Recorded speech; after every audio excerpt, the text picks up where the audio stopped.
കേരളത്തെ ഞെട്ടിച്ചൊരു തട്ടിപ്പ് വാർത്തയിലേക്കാണ്. കേരളം ആസ്ഥാനമായി ഹൈറിച്ച് ഗ്രൂപ്പ് ഓഫ് കമ്പനീസ് 1630 കോടി രൂപയുടെ തട്ടിപ്പ് നടത്തിയതായി പോലീസ് കണ്ടെത്തൽ. Cherpu police Thrissur additional sessions കോടതിക്ക് കൈമാറിയ റിപ്പോർട്ടിലാണ് ഞെട്ടിക്കുന്ന വിവരങ്ങളുള്ളത്. മണി ചെയിൻ മാതൃകയിൽ പണം പിരിച്ചാണ് വലിയ തട്ടിപ്പ് നടത്തിയത്.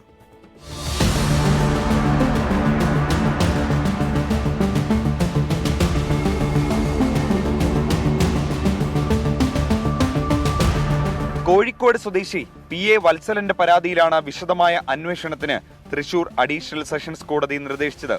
Cherpu police station SI Sreelal നടത്തിയ അന്വേഷണത്തിൽ കണ്ടെത്തിയത് കേരളത്തിലെ തന്നെ ഏറ്റവും വലിയ തട്ടിപ്പെന്ന് റിപ്പോർട്ടിൽ പറയുന്നു. തൃശൂർ ചേർപ്പ് സ്വദേശി KD പ്രതാപനാണ് ഹൈറിച്ച് കമ്പനിയുടെ MD. ഇന്ത്യയൊട്ടാകെ വേരുകളുള്ള കമ്പനിക്ക് കേരളത്തിൽ മാത്രം 78 ശാഖകളുണ്ട്. ഓൺലൈൻ ഷോപ്പിംഗ് സൈറ്റ് എന്നാണ് അവകാശപ്പെടുന്നതെങ്കിലും നടത്തുന്നത് മണി ചെയിൻ സാമ്പത്തിക ഇടപാടുകളെന്ന് പോലീസ് പറയുന്നു. ഇവരുടെ തന്നെ മറ്റൊരു സ്ഥാപനമായ അനശ്വര ട്രേഡേഴ്സിന്റെ പേര് പറഞ്ഞാണ് ആദ്യം ആളുകളിൽ നിന്ന് നിക്ഷേപം സ്വീകരിച്ചത്. പിന്നീട് OTT, ക്രിപ്റ്റോ കറൻസി എന്നിങ്ങനെ പലതും പറഞ്ഞ് പണം സമാഹരിച്ചു. 700 രൂപ മുതൽ 10,000 രൂപ വരെ നിക്ഷേപിച്ചാൽ വൻ തുക തിരികെ നൽകാമെന്നായിരുന്നു വാഗ്ദാനം.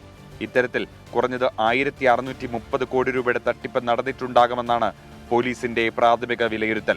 ബഡ്സ് മണി സർക്കുലേഷൻ നിയമങ്ങൾ ലംഘിക്കപ്പെട്ടു. 1,60,00,000 ഉപഭോക്താക്കൾ ഉണ്ടെന്നാണ് കമ്പനിയുടെ അവകാശവാദം. ഇവരുടെ തന്നെ HROTTക്ക് 12 ലക്ഷം സബ്സ്ക്രൈബേഴ്സ് ഉണ്ടെന്നും അവകാശപ്പെടുന്നു. ഇതെല്ലാം പെരുപ്പിച്ച കണക്കുകളെന്ന് പോലീസ്. അന്വേഷണവുമായി സഹകരിക്കാത്തതിനെ തുടർന്ന് ബാങ്ക് അക്കൗണ്ടുകൾ മരവിപ്പിച്ചിരുന്നു. കൂടുതൽ അന്വേഷണത്തിന് സാമ്പത്തിക കുറ്റകൃത്യങ്ങൾ അന്വേഷിക്കുന്ന പ്രത്യേക ഏജൻസിക്കോ ക്രൈംബ്രാഞ്ചിനോ കേസ് കൈമാറണമെന്നാണ് ലോക്കൽ പോലീസിന്റെ ആവശ്യം. മുൻപും തട്ടിപ്പ് കേസിൽ ജയിൽ ശിക്ഷ അനുഭവിച്ചിട്ടുള്ള ആളാണ് KD പ്രതാപൻ. ഇയാൾ നേതൃത്വം നൽകുന്ന കമ്പനിയുടെ പേരിലുള്ള പുതിയ തട്ടിപ്പിന്റെ മഞ്ഞുമലയുടെ ഒരറ്റം മാത്രമാണ് ഇപ്പോൾ പുറത്തു വന്നിട്ടുള്ളത്. കൂടുതൽ അന്വേഷണത്തിൽ ആ വേരുകൾ എവിടെയൊക്കെ എത്തിയിട്ടുണ്ടെന്ന് വ്യക്തമാകും. തൃശൂരിൽ നിന്നും അജീഷ് കുമാർ, 24.